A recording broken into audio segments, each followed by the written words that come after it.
Listo. Pues muy buenos días a todos los participantes que nos acompañan el día de hoy. Gracias por su tiempo, porque apartaron este horario en su calendario para poder estar en este webinar muy interesante en temas de anticorrupción. Y pues les agradecemos a toda la comunidad Check que también nos ha seguido ahí en las redes sociales. Mi nombre es Jessica Núñez, soy subdirectora en Check PLD. Y bueno, el día de hoy tengo el gusto de presentarles al ponente de este webinar, que es Manfred Núñez Solorio. Les voy a compartir un poquito de su semblanza para que lo puedan conocer y bueno, ya después le voy a ceder la palabra para que pueda mostrarles todo el contenido que tiene preparado para ustedes el día de hoy. Manfred es psicólogo por la UNAM, es técnico en gestión integral de riesgos por la Escuela Nacional de Protección Civil, socio director de TIRH y cabildero. Actualmente es director del capítulo México de PRMIA, que es Professional Risk Managers International Association, miembro de PROCAP, que es Asociación Nacional de Profesionales del Cabildeo y Asuntos Públicos, y de la Comunidad de Profesionales y Expertos en la Gestión por Resultados para el Desarrollo de América Latina y el Caribe. También forma parte de la Unión Iberoamericana de Municipalistas y ha participado también en otras fundaciones, en otros comités, pues, en todos estos temas que justamente vamos a abordar el día de hoy y es experto en gestión de riesgos. Se ha desempeñado, entre otros, como secretario técnico de la Dirección General de Desarrollo Social de Ayuntamiento de Naucalpan, fundador y titular del Instituto Coacalquense de la Juventud, y ha sido asesor en la Cámara de Diputados y colaborador en procesos electorales y gobiernos locales en los estados de México, Morelos y Tlaxcala desde 2001. Ha colaborado con la Oficina Regional para América Latina y el Caribe del Programa de las Naciones Unidas para el Medio Ambiente para la publicación del Geo Juvenil México. Y bueno, cuenta con diversas preparaciones. La verdad es que su experiencia es bastante extensa, que me gustaría que también les pudiera compartir un poco de todo esto. Y pues, sin más introducción, pues Manfred, muchísimas gracias por tu tiempo y te cedo la palabra para que puedas comenzar con la participación. Gracias. Gracias, Jessica. Muy buenos días a todas, a todos. Gracias a Check por la invitación, por esta oportunidad de hablar justamente del combate a la corrupción, de esta cultura que alguien decía hace 6 años que está permeada en nosotros. Y hay algo de razón por cuestiones históricas, y creo que actualmente es una buena oportunidad para ir previniendo, ir gestionando los riesgos de corrupción y tratar de erradicarla o de disminuirla en lo posible. Y muchas gracias a todas las personas, la comunidad Check, también a las personas de los comités de participación ciudadana de los sistemas municipales anticorrupción. Muchas gracias por su tiempo, por estar presentes el día de hoy. Y justamente pues vamos a hablar de cómo se generan, se identifican y se previenen los actos de corrupción en el sector público y en el sector privado. Aquí vale la pena mencionar que la corrupción existe porque hay dos personas físicas, dos personas morales, pero hay dos entes involucrados. Alguien que corrompe y alguien que es corrompido, ¿no? Entonces, en este sentido, creo que todos podemos ser corresponsables de que la corrupción disminuya, se pueda ir erradicando, ojalá se erradicara al 100%, pero sí se puede ir disminuyendo en el sentido de que si somos conscientes de que hay dos partes y que en algunos casos quizá hay oportunidades en donde podemos no ser ninguna de esas dos partes, habrá un acto menos de corrupción en el mundo.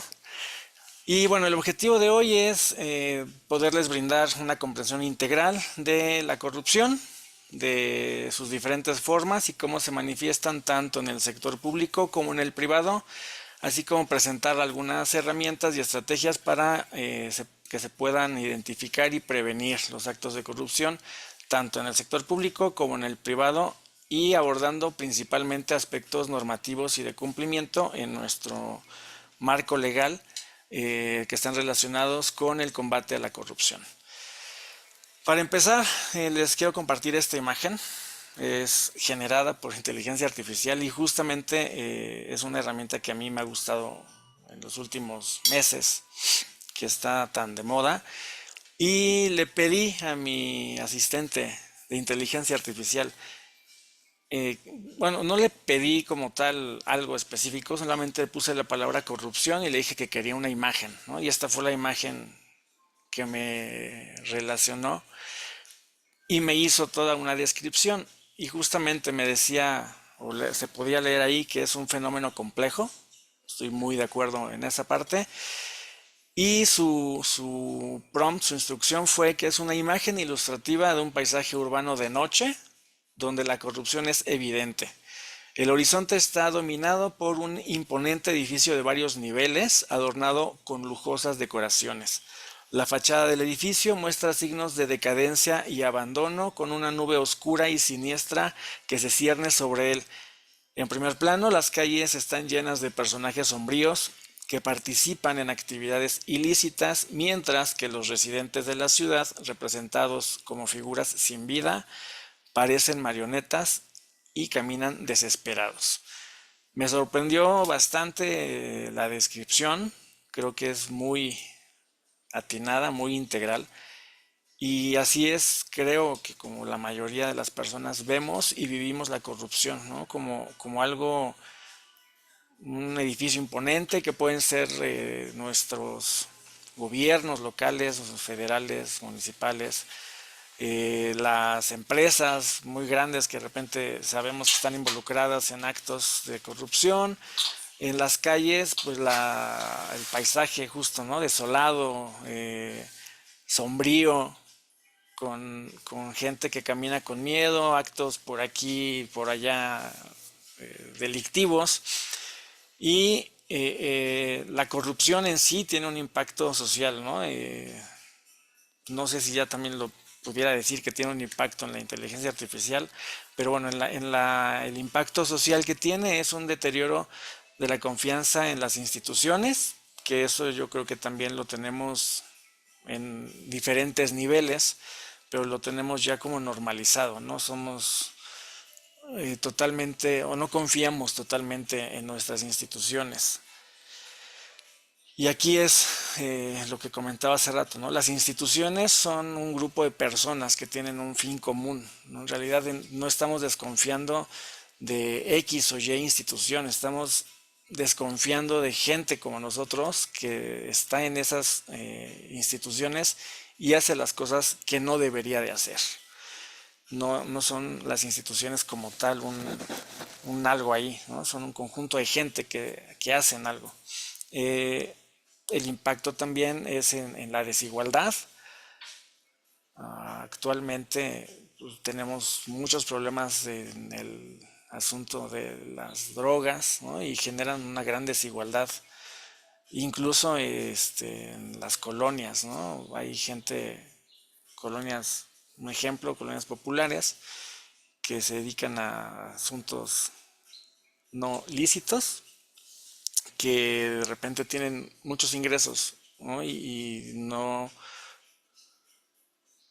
tienen como la media de las colonias en las que están, justamente por este impacto que genera la corrupción.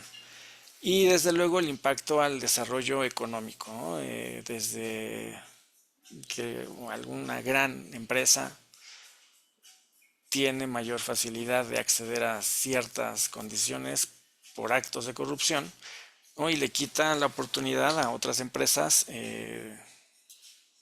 del mundo, de su entorno, y genera pues igual, ¿no? Un impacto social en cuanto al desarrollo económico local. Ahora, para saber cómo identificar la corrupción, vamos a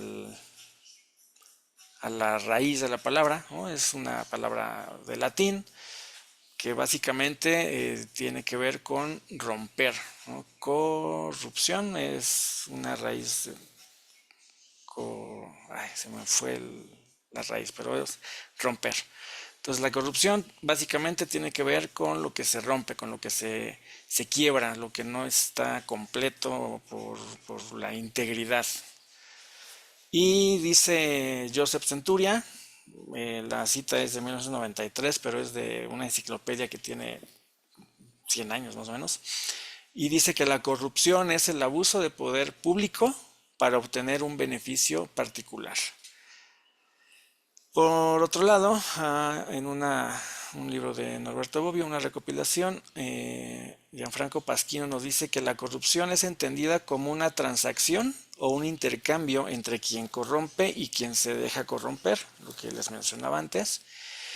Y la corrupción es un modo particular de ejercer influencia, ¿no? Influencia ilícita, ilegal e ilegítima, pero al final es influencia.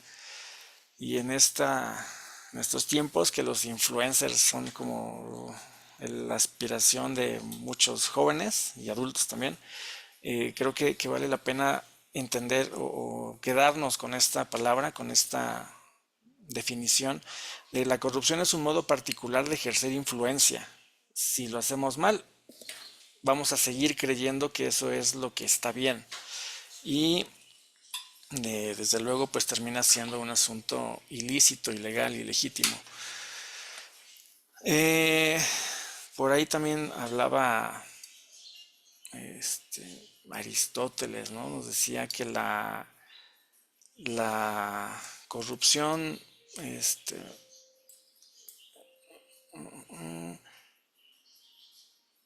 tenía que ver con lo que o con la desnaturalización de un ente cuando actúa no por lo que le imponía la naturaleza, sino por un fin ajeno, ¿no? Entonces esa parte también es interesante y tiene o tendría mucho sentido comprenderla, ¿no? Cuando una persona no actúa de acuerdo a la naturaleza de lo que debería de estar y se deja guiar por un fin ajeno, está siendo parte de la corrupción. ¿Cómo los identificamos? Bueno, hay un marco legal internacional que está, digamos, regido principalmente por la Convención de las Naciones Unidas contra la Corrupción. Es el instrumento que la mayoría de los países ya firmaron, ya tienen como adecuado y están adheridos a él. Y menciona 8 tipos de corrupción. El soborno en el sector público y privado, creo que ese es conocido, no necesita mayor explicación. La malversación en el sector público y privado, que también es desafortunadamente muy común, no hay mucho que explicar en ese sentido. El tercero es el tráfico de influencias, que tiene que ver, ¿no?, justamente con personas públicas y personas del sector público y del sector privado que de repente tienen acuerdos no legítimos sobre asuntos que pueden afectar el bien común o intereses generales. El abuso de funciones, que sí es distinto al tráfico de influencias y tiene que ver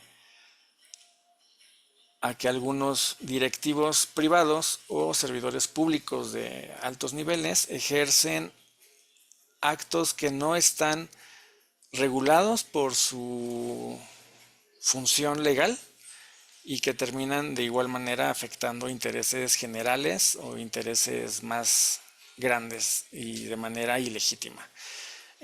También está el enriquecimiento ilícito, perdón, el lavado de dinero, el encubrimiento y la obstrucción de la justicia, que también se dan tanto en el sector público como en el sector privado. En cuanto al encubrimiento, tiene que ver con cubrir ciertas acciones que se generaron en algún área o en algún cargo anterior y que alguien más está ayudando a que no sean públicas o que no se transparente la información de esa acción que puede ser ilegal y que puede ser ilegítima. Y en el caso de la obstrucción de la justicia, justamente hace unos días detuvieron al director de Telegram por algo que tiene que ver con este tema.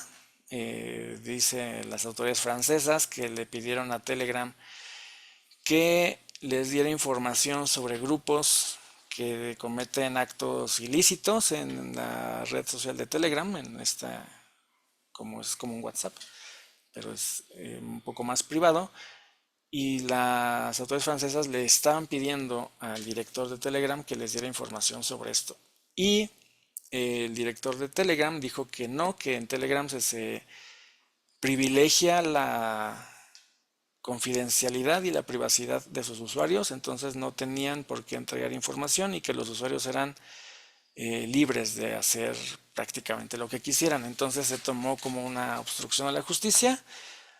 Hay seguramente y habrá un debate sobre qué tanto es correcto eh, la postura de Telegram de dejar que cualquier persona haga casi lo que quiera en una red social, aunque sea ilícito e ilegal, y la parte, ¿no?, de que las autoridades francesas dicen que pues sí, sí está bien que se quiera proteger la privacidad, pero no a costa de la seguridad y las cosas que tengan que ver con lo legal de terceros. Y en cuanto al marco mexicano, para identificar los tipos de corrupción, la verdad es que tenemos más tipificaciones, tenemos 13. Están en el título 10 del Código Penal, están, o sea, tipificadas, son delitos que podrían ameritar prisión y que tenemos un amplio catálogo de descripciones, ¿no? Está el ejercicio ilícito del servicio público, que tiene que ver con que alguien quizá que no haya cubierto los requisitos de elegibilidad, por ejemplo, alguien que no tenga quizá la preparación para cierto puesto que requiere una certificación específica. Un ejemplo, en los ayuntamientos del Estado de México, para ser director de Contraloría, de Medio Ambiente, de Administración, de muchas de las carteras principales, así como secretario del ayuntamiento, se requiere de una certificación que puede ser,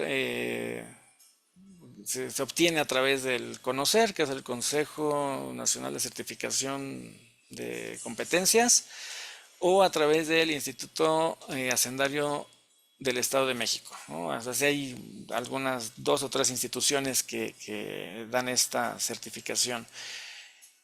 Y a partir de que toman posesión del cargo, las personas en estas posiciones que requieren la certificación tienen 6 meses para cumplirla. Si no la cumplieran, lo que estaría pasando es justamente un acto de corrupción en cuanto a ejercicio ilícito del servicio público. ¿Qué sucedería? Pues que tendrían que destituirlos y generar ahí un procedimiento administrativo, en este caso un procedimiento penal también. Y pues hay muy pocos casos en esto, afortunadamente, porque sí cumplen la mayoría de las personas con este requisito. También un tipo de corrupción de nuestro Código Penal es del abuso de autoridad, que ese es, pues está tipificado, pero es, digamos, complejo probarlo, ¿no?, en una instancia legal, porque tendría que ver con delimitar primero qué es autoridad y esa autoridad que a lo mejor sí cometió un acto. Un ejemplo muy común es en el caso de los cuerpos policiales, que de repente son, no sé si abusivos, pero sí son desconocedores de los derechos humanos y de ciertos protocolos que deben llevar a cabo, ¿no? Entonces parecen actos de abuso de autoridad y no se sancionan justamente por esta ambivalencia de que a pesar de estar tipificado como un delito, no tenemos el marco adecuado para regular qué es una autoridad, ¿no? Y esa autoridad, que tendríamos que tener un catálogo de cada una de las posiciones que tienen autoridad, qué tiene que hacer o dentro de qué regulación, de qué marco tiene que actuar para saber si se pasó o no se pasó de esa de ese marco. La coalición de servidores públicos eh, tiene que ver con el que 2 o 3 servidores públicos eh, se junten para, o digámoslo así, hagan sospechosismo para un ejemplo, para una licitación. Entonces se ponen de acuerdo el director o una persona que está en la dirección de recursos materiales con alguien que está en la área de obras, ¿no? Entonces dicen, pues mira, mi compadre va a ser el que quiere hacer la obra y vamos a ayudarle a que la licitación salga a su favor, ¿no? Esa puede ser un acto de coalición de servidores públicos. Desde luego se tiene que denunciar, ¿no? Y se tiene que hacer todo un proceso penal para que se pueda revisar esta tipificación. Está el uso ilícito de atribuciones y facultades. Tiene que ver un poco con lo que les mencionaba, el abuso de autoridad, en cuanto a que hay regulaciones que especifican muy concretamente cuáles son las facultades de ciertos servidores públicos, y entonces sí podemos saber si, además de que hubo un abuso de autoridad, hizo un uso ilícito de sus facultades y atribuciones. Si no existe este marco específico de facultades, atribuciones, etcétera, difícilmente podríamos hablar de que se cometieron estos actos de corrupción. No porque no existan, sino porque no estarían correctamente probados. Del pago y recibo indebido de remuneraciones de los servidores públicos. También ahí es un poco complejo, como lo que mencionábamos de la corrupción, que es un fenómeno complejo, puesto que el pago o las remuneraciones de los servidores públicos se contemplan en los tabuladores, y los tabuladores a su vez se contemplan cada año en los presupuestos de egresos. Entonces lo que está fuera de esos tabuladores muchas veces son compensaciones, gratificaciones y cosas que sí están contempladas, pero que dependen un poco más de la discrecionalidad de los superiores, ¿no? Y a veces se llega a caer en estos actos de corrupción porque son, voy a poner un ejemplo de hace muchos años, que un chofer de alguien, ¿no?, ganaba mucho más que incluso el jefe, ¿no? Entonces, quizás si tenemos más de 40 años nos podremos acordar del caso. Si no, después se los compartiré en otro momento. La intimidación es otro tipo de corrupción que está previsto en el Código Penal Federal. Y tiene que ver, ese nombre, hasta por el nombre suena complejo, ¿no? Tiene que ver con que haya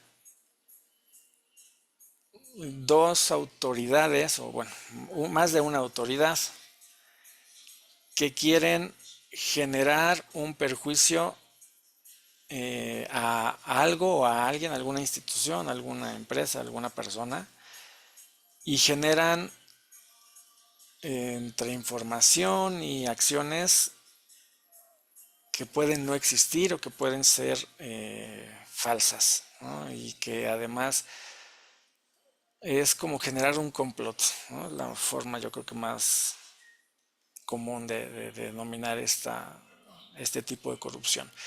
Cuando hay autoridades que se prestan para generarle perjuicios a alguien a partir de pruebas inventadas,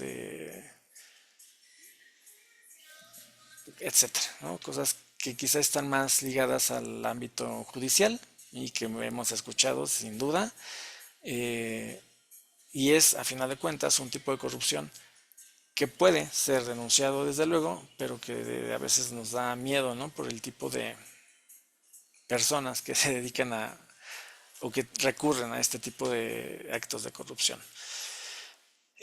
También tenemos tipificado el ejercicio abusivo de funciones, que es muy parecido al uso ilícito y al abuso de autoridad, el tráfico de influencia, el cohecho a servidores públicos extranjeros, el peculado y el enriquecimiento ilícito, que son un poco más comunes por los medios, porque los hacen más públicos en cuanto al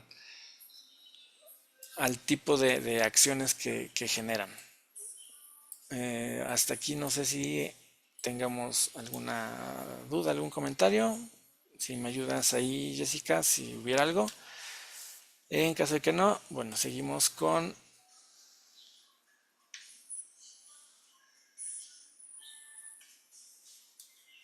concusión.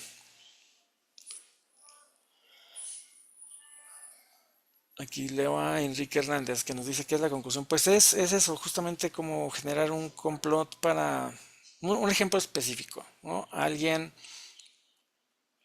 A un joven que agarran en la calle y que le encontraron una bolsita de sustancias ilegales y lo quieren, lo presentan ante la autoridad y termina siendo un delito más grave, ¿no? Tráfico de drogas, algo así. Ese podría ser un ejemplo de concusión, porque están participando más de una autoridad en generar un delito que pudo haber sido una falta administrativa nada más, pero a partir de pruebas que no son reales, que se fabricaron, ¿no? Es como el término común que utilizamos, termina siendo un delito grave y hay muchos casos así, desafortunadamente, termina siendo un delito grave y la persona termina siendo remitida no al torito, sino a un penal. Ese podría ser un acto de concusión.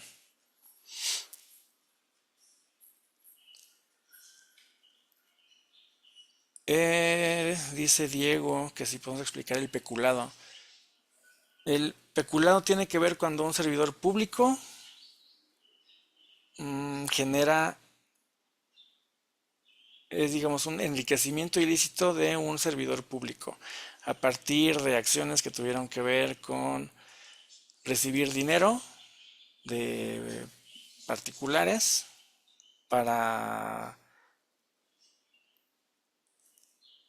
para generar acciones específicas a favor de ellos, de los particulares. Pero es no en un solo momento, sino a través de toda su gestión. Ese sería un ejemplo del peculado, ¿no?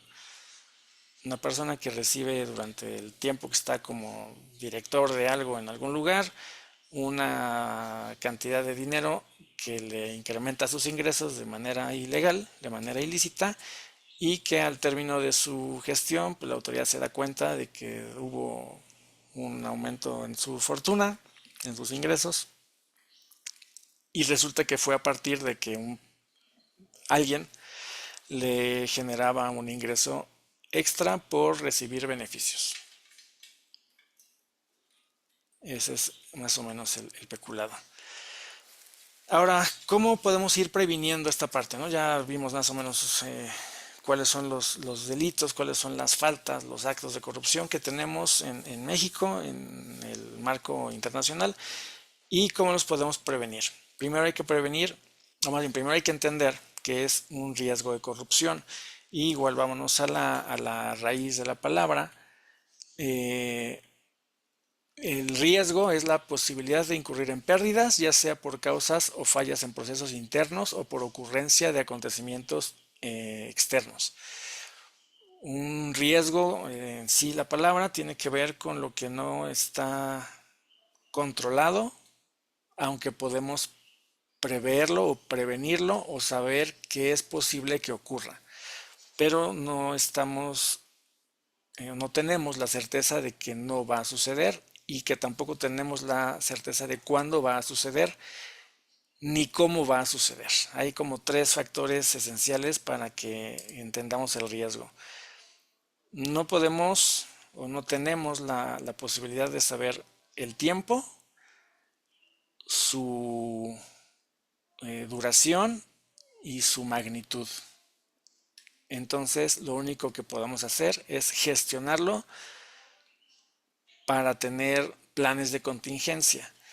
Y en cuanto a lo que tiene que ver con el sector financiero, según el Comité de Supervisión Bancaria de Basilea, un riesgo es toda posibilidad de ocurrencia de una situación que pueda entorpecer el normal desarrollo de las funciones de la entidad y le impidan el logro de sus objetivos. Puede ser algo tan sencillo, digamos, como una caída del sistema de su aplicación, que eso es algo común, digamos, en México, que se caen las aplicaciones bancarias. Ese es un riesgo, no estamos hablando de un riesgo de corrupción, solamente estamos hablando de un riesgo que tienen que gestionar las instituciones financieras.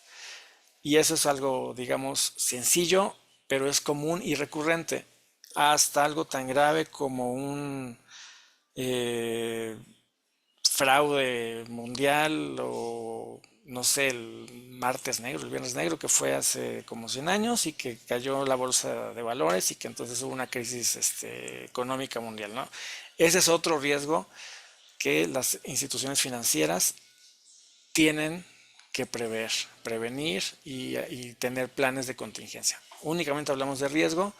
En cuanto a los riesgos de corrupción, entonces necesitamos ya juntar las dos palabras, la gestión y la corrupción. Y para hacernos aquí el marco de esta palabra, vamos a entender que los servidores públicos se les encomienda servir, o se les encomienda el poder para servir al interés público, al interés general de toda la sociedad que están sirviendo. Puede ser un municipio, puede ser una entidad federativa o puede ser todo un país. Y a las personas que trabajan en el sector privado se les encomienda el poder para servir a los intereses legítimos de las empresas, igualmente entendiendo que estos intereses legítimos son legales y que las empresas están constituidas formalmente. Entonces tenemos personas empoderadas que están sirviendo por un lado al interés público y por otro lado al interés de las empresas, de los particulares. Y la corrupción empresarial puede ocurrir en diferentes niveles. Si entendemos, aquí había algo importante.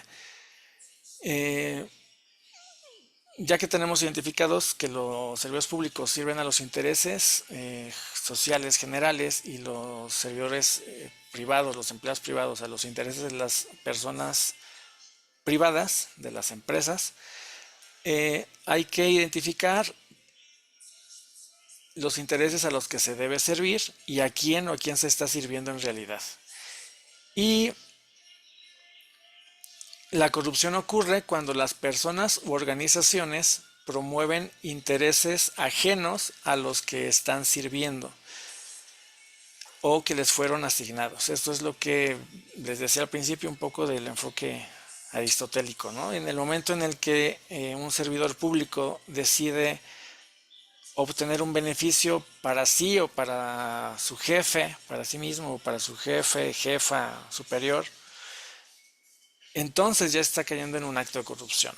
De igual forma, cuando en el sector privado un colaborador de una empresa quiere obtener un beneficio para sí mismo o para su jefe y no está sirviendo a los intereses generales de la empresa, también está ya cayendo en un acto de corrupción. Y les voy a hablar de ejemplos sencillos. Cuando en el servicio público el agente de tránsito, ¿no?, se pone en un semáforo para nada más estar viendo que carros a lo mejor no circulan y en vez de hacer lo que tendría que hacer de acuerdo a un procedimiento, únicamente les pide para el chesco, ¿no?, como se dice coloquialmente, entonces es un acto de corrupción y justamente no está sirviendo ya a la institución, se está sirviendo a sí mismo.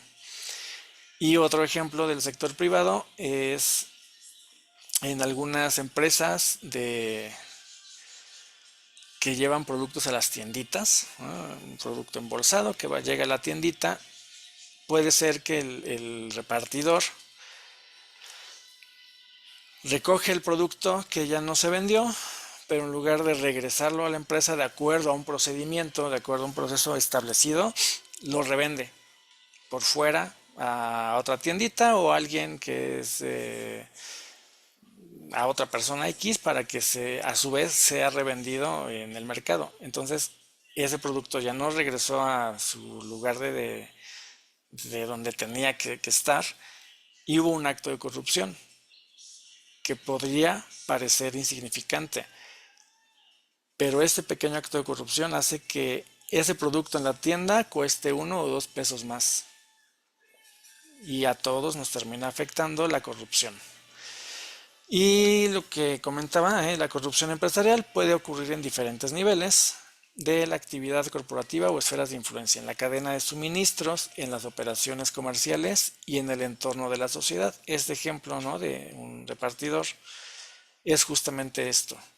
Nos afecta a todos al final de cuentas porque el producto termina siendo más caro y afecta las operaciones comerciales de la empresa, que si sumamos a los, no sé, medio millón de repartidores que pudieran existir y que hacen eso por 10 pesos al día, imagínense la cantidad de operaciones comerciales que se están afectando todos los días en México. Ahora, para gestionar los riesgos de corrupción, necesitamos comprender las organizaciones, su estructura y las capacidades, porque no va a ser lo mismo, aunque los riesgos de corrupción podrían ser los mismos, ¿no? Los delitos que se van a cometer es el mismo. Cada organización tiene diferentes niveles de riesgo y diferentes estructuras en donde puede haber diferentes niveles. Ya que podemos comprender esto, entonces podemos implementar, hay varias herramientas, pero la generalidad es que tener el contexto, identificar estos riesgos, analizarlos, evaluarlos, nos va hasta aquí, hasta evaluarlos, nos va a permitir saber qué acciones podemos tomar como planes de contingencia, como medidas de contingencia, ya sea para prevenirlos, para mitigarlos o para transferirlos, que eso es básicamente lo único que podemos hacer con los riesgos. Mitigarlos, ¿qué es? Pues tratar de que sucedan lo menos posible a partir de acciones concretas como ponerles un sensor a las bolsitas del producto, a los productos que compramos en el súper, mitigar a lo mejor el riesgo de corrupción de sobornos, evitando que los empleados públicos y privados reciban regalos, ¿no? Esa es como mitigar. La otra es prevenirlos. Igualmente, prevenimos un riesgo de corrupción cuando tenemos procesos bien establecidos y procuramos que se sigan. Y la otra parte es transferirlos. ¿Qué es esto? Normalmente es comprar seguros para que ese riesgo esté en una tercera entidad, en una tercera persona y nos reduzca a nosotros ese riesgo.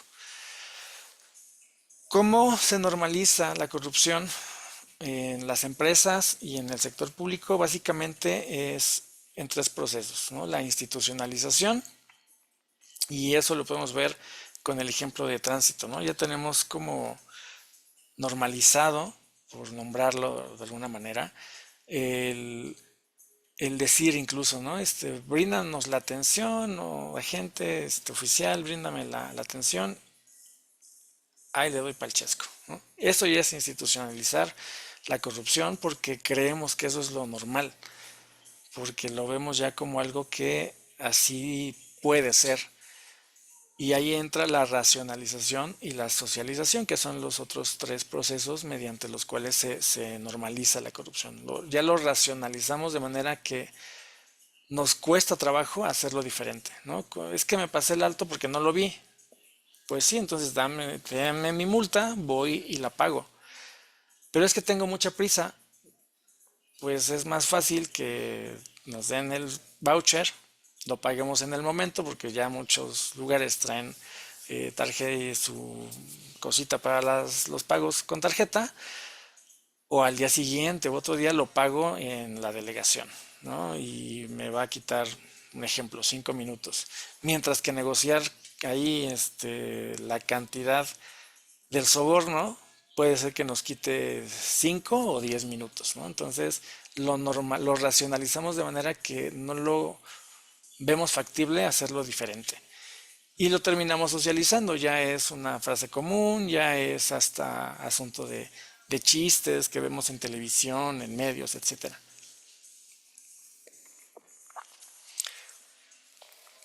Y algo importante para la gestión de los riesgos es entender los factores de riesgo, ¿no? Que es la discrecionalidad en la toma de decisiones, la falta de transparencia, conflictos de interés, trámites complejos, competencia injusta, desvío de recursos. Un trámite complejo genera altos índices de corrupción y en muchas ocasiones sí existe cierto interés de las autoridades de que el trámite sea complejo porque se sabe que genera más ingresos, ¿no? Eso es un acto desafortunado, pero sí sucede. Y en muchas ocasiones los trámites son complejos porque no se ha hecho un estudio, una forma diferente de entender este proceso, ese trámite, y se hace complejo porque así ha sido siempre. En el caso, por ejemplo, de las licencias de funcionamiento, en muchos lugares son trámites complejos que a final de cuentas generan corrupción porque los inspectores o las personas encargadas de las licencias para ayudar, ¿no?, a las comerciantes les dicen, bueno, esto lo podemos arreglar, ¿no?, con el acto de corrupción que implica, con que me des una cantidad de dinero, con hacer esto, no sé, voy a invitar a mi familia a comer, o que después me generes ahí un espacio publicitario, etcétera, etcétera. Y no se le da la facilidad facilidades reales a los empresarios de que puedan cumplir al 100% con sus requisitos, porque el trámite es muy complejo en cuanto a que está mal elaborado, ¿no? Y esos son los factores de riesgos que nos generan actos de corrupción tanto en el sector privado como en el sector público. Y ahora bien, en cuanto a regresamos al sector financiero y cuáles son las instituciones susceptibles de nuestro marco normativo, todas. Son una lista muy grande, no se las voy a leer completa porque está bastante larga, pero desde instituciones de fintechs, ¿no?, como les decimos normalmente, hasta sociedades cooperativas y las de ahorro mutuo, etcétera, etcétera. ¿Y cuál es el marco normativo de estas entidades? También es muy, muy amplio. Empezamos con lo que les decía, la Convención de las Naciones Unidas contra la Corrupción, después viene una convención interamericana, una convención para combatir el cohecho en los servidores públicos, hay una ley general del Sistema Nacional Anticorrupción, que justamente ayer, ¿no?, si no mal recuerdo, probablemente vaya a cambiar porque es probable que el secretariado ejecutivo del Sistema Nacional Anticorrupción sea otra cosa. Y ya lo dijo la presidenta, va a ser una Agencia Nacional Anticorrupción, algo así. O sea, no va a dejar de funcionar como tal la Ley General Anticorrupción, pero va a tener modificaciones, ¿no? Y a partir de este marco de las instancias anticorrupción, que tienen que ver con los gobiernos y con la participación ciudadana, también se generan modelos de gestión de corrupción para gobiernos y modelos de gestión de corrupción para empresas. En el caso de los gobiernos, así se llaman, modelo de gestión de riesgos anticorrupción, y en el caso de las empresas, lo más parecido es el compliance, que tiene que ver con diferentes niveles dependiendo del sector, y con la integridad empresarial, que es un marco que está regulado por la Secretaría de Economía y tiene que ver con transparencia, la ética corporativa, con la transparencia, como les mencionaba, en cuanto a tener pública cierta información no que no comprometa las operaciones de las empresas. Y bueno, hay muchas normas más. La Ley General de Responsabilidades Administrativas, que normaliza o norma, más bien regula la parte de la integridad empresarial. La Ley Federal para la Prevención e Identificación de Operaciones con Recursos de Procedencia Ilícita, que tiene que ver con lavado de dinero, los procedimientos administrativos. En fin, hay un marco bastante amplio, hasta quizá el menor, que es la Guía para la Prevención y Detección de Operaciones con Recursos de Procedencia Ilícita en el sector financiero, derivadas de actos de corrupción. Pero aquí está todo el cumplimiento normativo. No sé si se les interese la presentación, se las podamos ir compartiendo posteriormente para que las revisen cada una de estas regulaciones. Y en cuanto al cumplimiento, cómo hacer que todo esto funcione, que son como muchas cosas, es un marco legal muy grande el que tenemos en México para la prevención de la corrupción. Hay que entender esta parte, ¿no?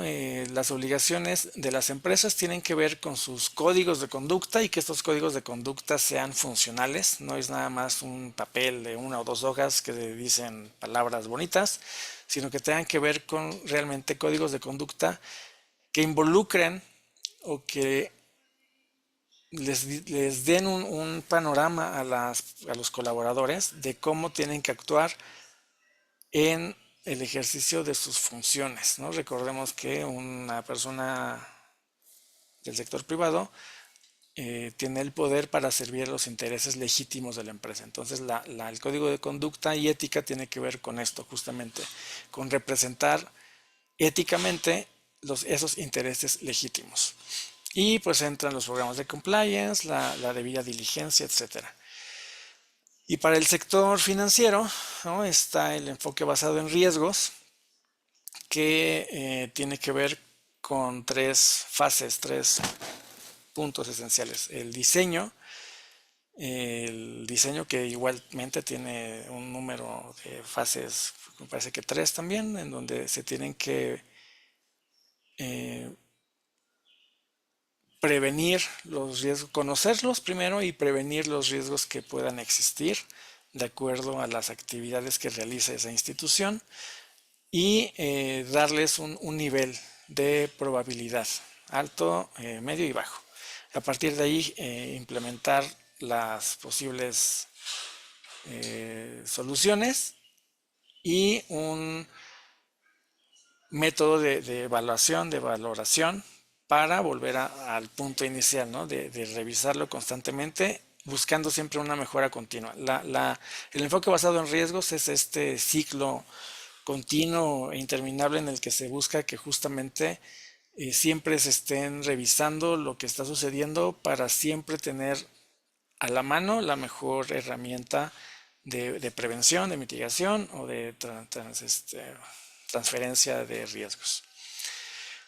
Finalmente, muy rápido, les voy a contar 2 casos reales. El primero es un caso de una empresa muy importante, JP Morgan Chase, que en 2016 la policía detiene a Hernán Arbizu, un banquero muy exitoso por allá, y que llegó a ser vicepresidente de JP Morgan Chase. Entonces, de repente le ocurrió denunciar a su empresa por evasión de impuestos. La empresa obviamente respondió y no funcionó, pero a partir de esa investigación dijeron, bueno, pero a ver, vamos a ver qué hace don Hernán, que pues su nivel de vida, pues algo pasa con él, ¿no? Entonces se dieron cuenta que a través de su experiencia laboral fue guardando contactos, fue generando nuevas clientelas. Estuvo en un banco, entonces se quedó con información privilegiada de algunos clientes, se fue a otro banco con esa misma información, le generó a este banco nuevos clientes, obviamente él obtenía beneficios, y esos clientes en algún momento algunos de ellos hizo ciertos negocios de transferencias, de guardarles recursos en paraísos fiscales, etcétera, etcétera. Y eso fue en diversos bancos. Entonces se dieron cuenta de que en la investigación que le hicieron, de que hubo fraude en operaciones electrónicas y malversaciones por 5.4 millones de dólares de clientes, que eso es lo que pudieron encontrar y por lo que lo pudieron culpar. ¿A qué se debe esto que sucedió?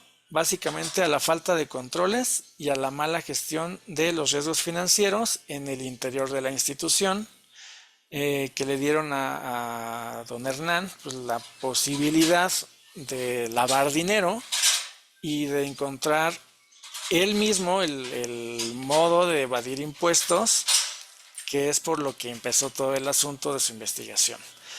Eh, pues sí estuvo en la cárcel un tiempo. Curiosamente, ahora es un consultor argentino en prevención de riesgos financieros. Y sí tiene sentido. No sé si vieron una película de Leonardo DiCaprio en la que él escapa. No recuerdo el nombre, pero bueno, igual, ¿no? Las autoridades en muchos casos terminan reclutando a quienes pudieron brincarse el sistema porque pues, les ayudan más del lado de la prevención que del lado de la ejecución de ilícitos. Y el otro caso es el de HSBC en México, que también fue muy mediático.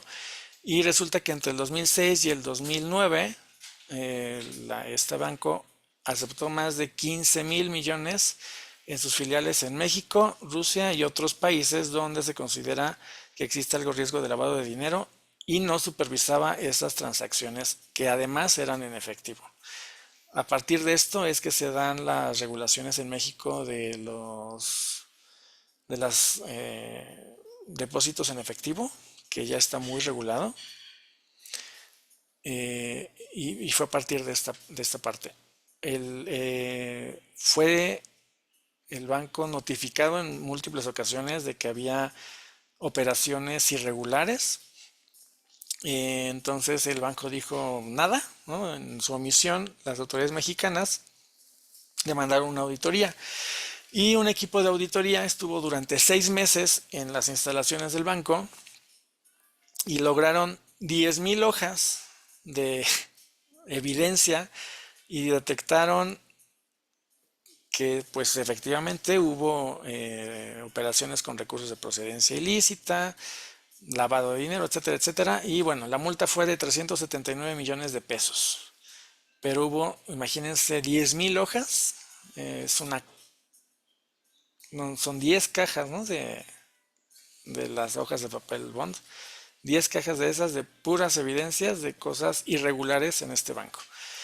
El titular de la Dirección General de Prevención de Operaciones de la Comisión Nacional Bancaria y de Valores, en el 2011 que sucedió esto, solamente lo sintetizó y dijo que las ineficiencias del banco pusieron en riesgo el régimen de prevención de lavado de dinero y de financiamiento al terrorismo del sistema financiero nacional, con las consiguientes repercusiones financieras, económicas y políticas.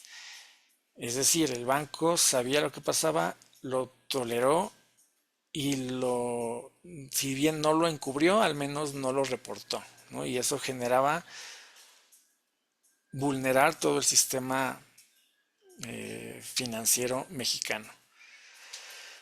Edgardo Ruiz nos pregunta que si debe el sector privado contar con un encargado de cumplimiento. Por ejemplo, el sector textil que elabora etiquetas y accesorios para prendas de vestir. Deber, no lo sé. En lo personal creo que lo ideal es lo que les comentaba anteriormente, entender a la organización, su estructura y sus posibilidades. Un ejemplo, una marca de estas de fast, de ropa de aplicación, pues sí debería tenerlo, ¿no? Y además esa oficial de cumplimiento, pues tendría mucho trabajo. Pero bueno, una empresa mediana o una empresa quizá más especializada solamente en uniformes, no tendría quizá la posibilidad financiera y la posibilidad organizacional de tener un departamento de cumplimiento que tenga un encargado de cumplimiento con su estructura organizacional. Entonces quizá a esa empresa sí le convendría tener un tercero por fuera que hiciera esa parte o delegarlo a alguna de sus áreas que ya existe. Entonces creo que aquí la principal posibilidad de las empresas para contar o no con un encargado de cumplimiento tiene que ver con su estructura y tiene que ver con su tamaño, no necesariamente en cuanto a ventas, sino al tamaño de la empresa como tal. Y esta elabora etiquetas y accesorios para prendas. Yo entendería que es una empresa mediana, entonces quizá un comité que esté integrado por su área de finanzas, de recursos humanos, de ventas, ¿no? Donde quizá se me ocurre que es donde pueda haber más riesgos de corrupción o donde pudieran surgir los principales riesgos. Entonces, un comité con esas tres personas, alguien más de los directivos, podría ser suficiente para no necesitar crear todo un área de cumplimiento con un encargado de cumplimiento, sino que este comité sesione regularmente, tenga dentro de su manual de organización, tenga las funciones bien delimitadas y que sí esté establecido como un área, pero no le generaría más gastos a la empresa. ¿Me explico? Y bueno, ahora para terminar, ¿cómo prevenimos la corrupción? Con canales de denuncia anónimos y seguros. Aquí hay un ejemplo que me gusta mucho compartir. Hay una empresa de telecomunicaciones muy grande en México que tiene su, un buzón de quejas para prácticamente todos sus riesgos de todo, riesgos de corrupción, factores de riesgo psicosocial, etcétera, etcétera. Tiene un buzón muy bonito en su corporativo, en el lobby, ¿no? Y está casi casi con luces neón y muy bonito. El punto aquí es que alguien hace una denuncia anónima, que no es tan anónima porque ese buzón está a la vista de todo el mundo. Y bueno, suponiendo que nadie se dio cuenta de que dejó ahí su denuncia, entonces esa denuncia llega a un departamento que es justamente solo el departamento que se encarga del cumplimiento. Y estas personas del departamento de cumplimiento son como las SS de esta empresa, ¿no? Entonces son uniformes diferentes, tienen procedimientos muy concretos en los que llegan a investigar esa denuncia al departamento de donde surge y prácticamente llegan, interrogan a todos y cada una de las personas que están en esos departamentos y en esta forma, ¿no? Tan no anónima, quizás sí segura, pero no tan anónima, en la que ya todos se dieron cuenta de que en un departamento están haciendo una investigación por X riesgo. Resulta que las personas de ese departamento que no sabían de la denuncia se terminan enterando porque pues ya los interrogaron y les dijeron que había una denuncia sobre tal cosa en ese departamento y pues la comunicación fluye haciendo público al interior de la empresa, no público hacia afuera, público al interior de la empresa, ese problema que termina siendo un problema mayor porque ya no hubo la parte anónima que era necesaria. Entonces, en los canales de denuncia, que sí son muy útiles, hay que pensar muy bien el procedimiento que le sigue para la investigación de los casos. También para prevenir, vale la pena tener programas de capacitación en ética y valores. Hay cursos abiertos en internet, hay empresas que se dedican a esto justamente. Las auditorías internas y externas también son una parte importante para prevenir la corrupción. Las tecnologías para la transparencia y la rendición de cuentas, que no aplican solamente al sector público, también vale la pena que las empresas privadas puedan tener niveles de transparencia óptimos, en donde por lo menos den a conocer justo, ¿no?, sus códigos de ética, sus códigos de conducta, sus políticas de integridad. Y en el caso, por ejemplo, de empresas que tienen accionistas, pues la rendición de cuentas es importante en el sentido de dar a conocer sus balances financieros y demás informes relacionados. Y por último, las políticas de integridad, ¿no? Este también es una forma sencilla de prevenir la corrupción, y me refiero a sencilla en el sentido de que únicamente hay que seguir el procedimiento o los requisitos que marca el artículo 25 de la Ley General de Responsabilidades Administrativas, que son 7 u 8 documentos que debe tener una empresa para tener una política de integridad. Eh, pues gracias por su tiempo, por su atención.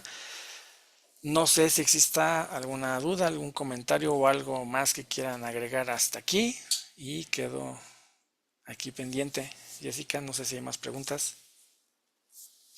Muchas gracias, Manfred. Pues me parece que no, que creo que ya se fueron contestando todas, a menos de que ahorita quiera alguien preguntar algo, calle ahora o hable ahora o calle para siempre, no, no es cierto. Nos preguntan a través de nuestras redes sociales y también vamos a subir este video a YouTube para que también lo puedan consultar. Por aquí Gerardo sí dice, ¿cómo se debe hacer una política de integridad? ¿Qué elementos debe de tener? Ok. Las políticas de integridad, como les mencionaba, están reguladas por el artículo 25 de la Ley General de Responsabilidades Administrativas. Son 7 documentos, 7 puntos, que es su manual de organización. A ver si me acuerdo de los 7, ¿eh? Manual de organización, el código de ética, una política de recursos humanos, un... Ay, se me fueron los otros 4. Pero bueno, en el artículo 25 ahí vienen los 7 requisitos. Este, y es el manual de organización, política de recursos humanos, código de ética. No me puedo acordar de los otros 4. Y es relativamente sencillo en el sentido de que son documentos que ya debería tener las empresas, ¿no? El manual de organización es un documento esencial, por así decirlo, de las empresas.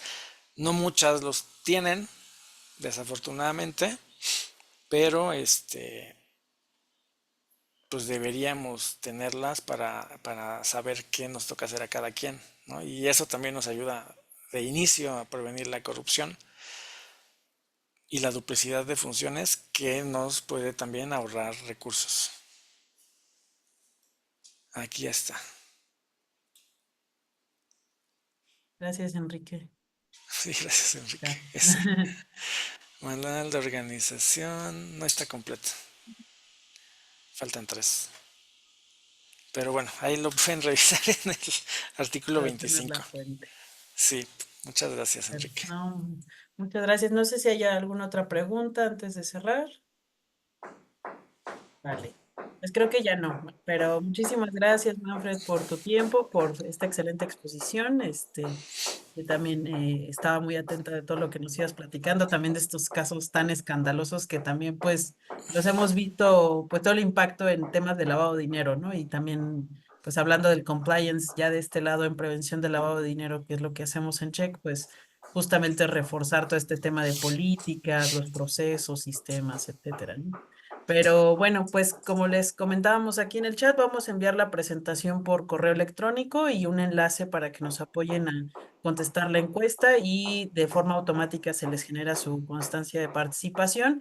Entonces, bueno, para que puedan ahí también tener el material. Gracias a todos y pues nos vemos en el siguiente webinar. Gracias a todos también, muy buen día. Jessica, ¿Va? gracias. Gracias, hasta luego.